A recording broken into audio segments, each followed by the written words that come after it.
கிருஷ்ணனும் ராதாவும் ஒருவருக்கொருவர் எப்போது சந்திக்கப் போகிறார்கள் என்று காத்து கொண்டிருக்க இப்படியே நாட்கள் போய்கொண்டிருக்கிறது.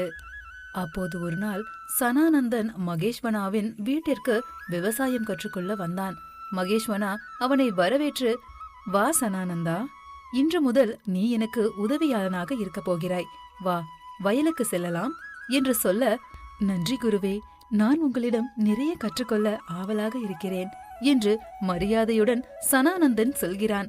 அப்போது அக்ஷரா வெளியே வந்து, அப்பா, உணவு தயாராகிவிட்டது, சாப்பிட்டு விட்டு செல்லுங்கள் என்று சொல்ல, சனானந்தன் அக்ஷராவை பார்த்ததும் அவன் இதயம் துடிக்க தொடங்கியது.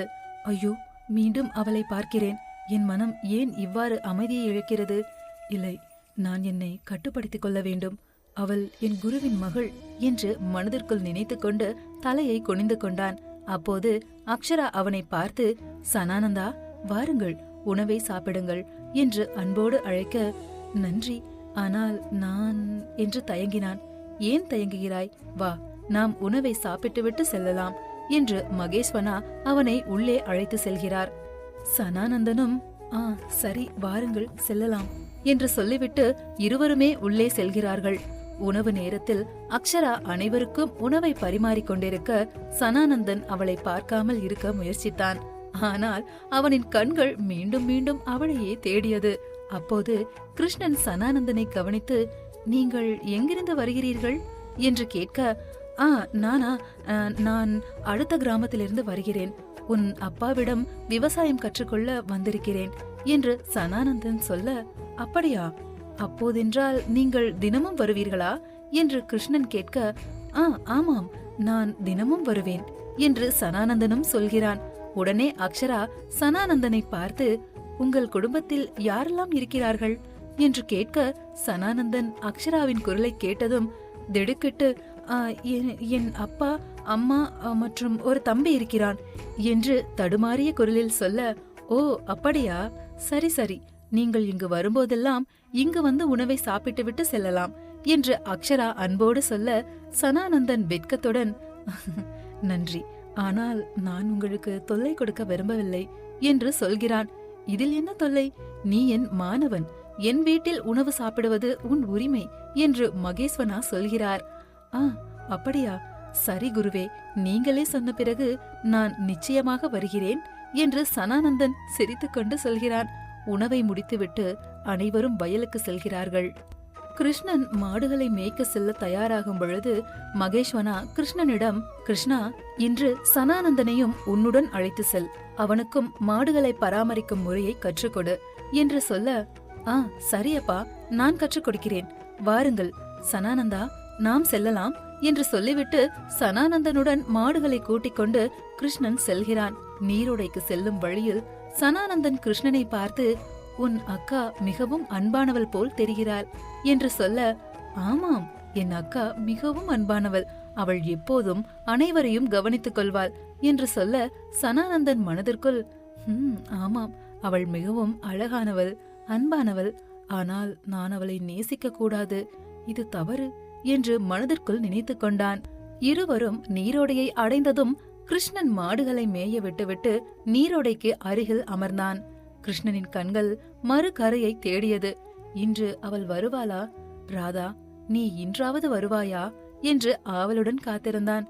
சனானந்தன் கிருஷ்ணனை பார்த்து, ஆமாம், நீ எதையோ தேடுவது போல இருக்கிறாயே, என்ன விஷயம் என்று கேட்க, கிருஷ்ணன் திடுக்கிட்டு, இல்லை இல்லை, ஒன்றுமில்லை, நான் நன்றாகத்தான் இருக்கிறேன் என்று சொல்ல, சனானந்தன் புன்னகையுடன், கிருஷ்ணா, உன் மனதில் ஏதோ இருக்கிறது, ஒருவேளை யாரையாவது நேசிக்கிறாயா என்று குறும்புத்தனமாக கேட்க, கிருஷ்ணன் வெட்கத்துடன், அட, நீங்கள் என்ன சொல்கிறீர்கள், அப்படியெல்லாம் ஒன்றுமில்லை என்று சொல்ல, சனானந்தன் சிரித்துக்கொண்டே, சரி சரி, நான் புரிந்து கொண்டேன், உன் ரகசியத்தை நான் யாரிடமும் சொல்ல மாட்டேன் என்று சொல்ல, அப்போது மறு கரையில் ராதாவும் அவளது தோழிகளும் வந்தனர். கிருஷ்ணனின் இதயம் வேகமாக துடிக்க தொடங்கியது. அப்போது கிருஷ்ணன் மிகுந்த சந்தோஷத்துடன் மறு கரையை பார்க்க தொடங்கினான். அப்போது அவனுக்கு முன்பு ராதா அவளின் தோழிகளோடு அங்கு பூக்களை பறிக்க வந்திருந்தாள். இதை கண்ட கிருஷ்ணன், ராதா, இன்று நீ வந்து விட்டாயா என்று மனதிற்குள் மகிழ்ச்சி அடைந்தான். ராதா மலர்களை பறிக்க ஆரம்பித்தாள். சனானந்தன் ராதாவை பார்த்து, யார் இந்த பெண்? பார்ப்பதற்கு அழகாக இருக்கிறாளே, இவள் யாராக இருப்பாள் என்று கேட்க, அவள் பெயர் ராதா என்று தன் நிலையை மறந்து கிருஷ்ணன் சொல்ல, சனானந்தன் ஆச்சரியத்துடன், என்ன, உனக்கு அவள் பெயர் தெரியுமா? அப்படியென்றால் அவள் எனக்கு புரிந்துவிட்டது கிருஷ்ணா என்று சொல்லி அவன் சிரிக்க, கிருஷ்ணன் உடனே, இதை தயவு செய்து யாரிடமும் சொல்லாதீர்கள் என்று சொல்ல, கவலைப்படாதே கிருஷ்ணா, நான் யாரிடமும் சொல்ல மாட்டேன். சரி, அது இருக்கட்டும், நீ அவளிடம் பேசியிருக்கிறாயா என்று சனானந்தன் கேட்க, இல்லை, நான் அவளை தூரத்திலிருந்து பார்த்திருக்கிறேன். அதோடு நான் 5 நாட்களுக்கு பிறகு இப்போதுதான் அவளை சந்திக்கிறேன். ஆனால் இதுவரை நான் அவளிடம் பேசியதில்லை என்று கிருஷ்ணன் சொல்ல, கிருஷ்ணா, காதல் என்பது இதயத்திலிருந்து வருவது. அதை வெளிப்படுத்த தைரியம் வேண்டும். நீ அவளிடம் சென்று பேசு என்று கிருஷ்ணனை சனானந்தன் ஊக்குவிக்க, ஆனால் நான் எப்படி செல்வது? என்ன பேசுவது? அவள் யார் என்றே எனக்கு தெரியாதே என்று கிருஷ்ணன் சொல்ல, சரி, நான் ஒரு வழி சொல்கிறேன். நீ மாடுகளை அங்கு கொண்டு செல்வது போல் நடித்து அவள் அருகில் செல். பின்பு இயல்பாக அவளிடம் பேசு என்று சனானந்தன் யோசனையை சொல்ல, ஆனால் அதற்கு முதலில் இந்த நீரோடையை கடக்க வேண்டுமே, பாதை இல்லாமல் அங்கு எப்படி செல்வது என்று கிருஷ்ணன் கேட்க, கவலைப்படாதே கிருஷ்ணா, நான் அடிக்கடி இங்கு வந்திருக்கிறேன். இங்கு ஒரு சிறிய பாதை இருக்கிறது, அதன் வழியாக செல்லலாம், வா, நான் காட்டுகிறேன் என்று சொல்லி கிருஷ்ணனை சனானந்தன் அழைத்து செல்ல, கிருஷ்ணன் தயக்கத்துடன், என்ன, இப்போதே செல்ல வேண்டுமா? ஆனால் நான் என்று கிருஷ்ணன் சொல்ல, என்ன யோசிக்கிறாய்? இப்போதுதான் நல்ல வாய்ப்பு, வா என்று சனானந்தன் அவனை இழுத்து செல்ல, அவர்கள் நீரோடையை கடந்து மறுகரைக்கு செல்ல ஆரம்பித்தனர். கிருஷ்ணனின் இதயம் வேகமாக துடித்துக் கொண்டிருந்தது. இப்போது நான் அவளை சந்திக்கப் போகிறேனா? என்ன பேசுவது? அவளின் கண்களை நான் எப்படி பார்ப்பது என்று பதட்டத்துடன் நினைத்துக் கொண்டிருந்தான் கிருஷ்ணன். ஆனால் அவர்கள் மறுகரையை அடையும் முன் ராதாவின் தோழிகளில் ஒருத்தி, ராதா, வா, நாம் செல்ல வேண்டும். உன் அம்மா உன்னை அழைத்திருக்கிறார்கள். வீட்டில் சில விருந்தினர்கள் வந்திருக்கிறார்களாம் என்று அவசரமாக சொல்ல, என்ன, இப்போதா? சரி, வாருங்கள் செல்லலாம் என்று சொல்லிவிட்டு விரைவாக அங்கிருந்து செல்கிறாள். கிருஷ்ணன் மறுகரையை அடையும் போது ராதா அங்கிருந்து சென்றிருந்தாள். ஐயோ, மீண்டும் தவறவிட்டேனா? மீண்டும் ஐயோ என்று கிருஷ்ணன் வருத்தத்துடன் சொல்ல, சனானந்தன் அவன் தோளில் கை வைத்து, கிருஷ்ணா, கவலைப்படாதே, இது விதியின் விளையாட்டு. சரியான நேரத்தில் நீ அவளை சந்திப்பாய், பொறுமையாக இரு என்று ஆறுதல் சொல்கிறான். ஆனால் இன்னும் எத்தனை முறை இப்படி நடக்கும்? இதோடு 6வது முறை நான் அவளை சந்திக்கும் ஒவ்வொரு முறையும் ஏதாவது ஒரு சோதனை வந்துவிடுகிறது என்று கிருஷ்ணன் வருத்தத்துடன் சொல்ல, உண்மையான காதல் காத்திருக்கும் கிருஷ்ணா, உன் காத்திருப்பு விரைவில் பலனை தரும் என்று சனானந்தன் சொல்கிறான். இப்படி அந்த நாளும் முடிகிறது. இருவரும் வீடு திரும்பினார்கள். அப்போது சனானந்தன் மனதிற்குள், கிருஷ்ணன் ராதாவை நேசிக்கிறான், ஆனால் நானோ என் குருவின் மகளை நேசிக்கிறேன். இது எவ்வளவு பெரிய தவறு! ஆனால் என் மனதிற்கு அது புரியவில்லையே. அக்ஷரா, அவள் பெயரை நினைக்கும் போதே என் மனம் மகிழ்ச்சி அடைகிறது. ஆனால் இது சாத்தியமா? இல்லை இல்லை, அவள் என் குருவின் மகள். ஆகையால் நான் இந்த காதலை மறக்க வேண்டும் என்று வேதனையுடன் நினைத்துக் கொண்டு செல்கிறான். இருவரும் வீட்டை அடைந்ததும் அக்ஷரா வெளியே வந்து, நீங்கள் திரும்பிவிட்டீர்களா? இன்று எப்படி இருந்தது என்று கேட்க, சனானந்தன் அவளை பார்த்ததும் தலையை குனிந்து கொண்டு, நன்றாக இருந்தது, சரி, நான் கிளம்புகிறேன் என்று அவசரமாக சொல்லிவிட்டு அங்கிருந்து அவன் சென்று விடுகிறான். அப்போது அக்ஷரா அவனை பார்த்து, என்ன ஆயிற்று இவருக்கு? ஏன் இவ்வாறு அவசரமாக செல்கிறார் என்று யோசிக்கிறாள்.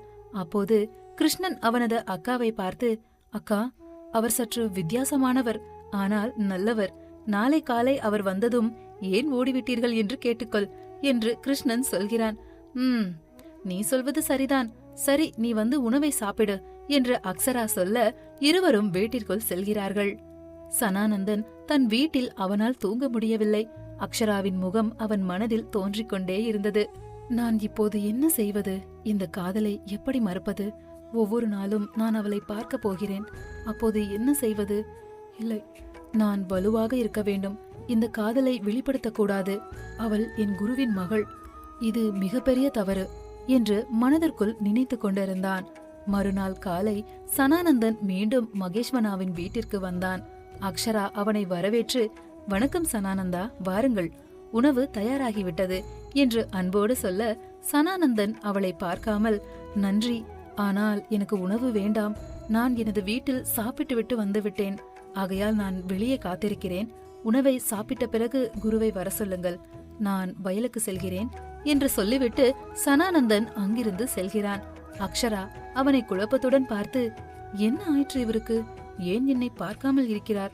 நான் ஏதாவது தவறு செய்து விட்டேனோ என்று நினைத்துக் கொண்டு இருக்கிறாள். அதே நேரம் கைலாயத்தில் பார்வதி தேவி, பிரபு, இன்று மீண்டும் கிருஷ்ணன் ராதாவை தவறவிட்டானே, அவர்கள் எப்போதுதான் சந்திப்பார்கள் என்று ஆவலுடன் கேட்க, பார்வதி, காதலின் பயணம் இவ்வாறுதான் இருக்கும். எத்தனை முறை தவறவிட்டாலும் இறுதியில் அவர்கள் சந்திப்பார்கள்.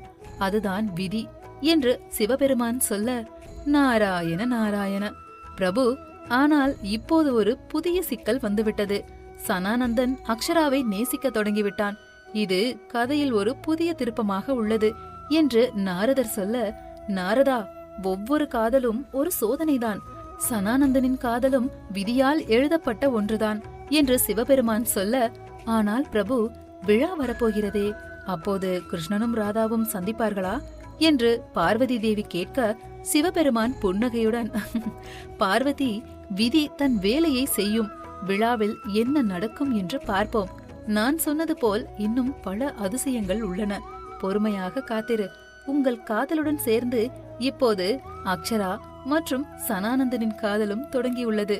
கிருஷ்ணா. கிருஷ்ணனின்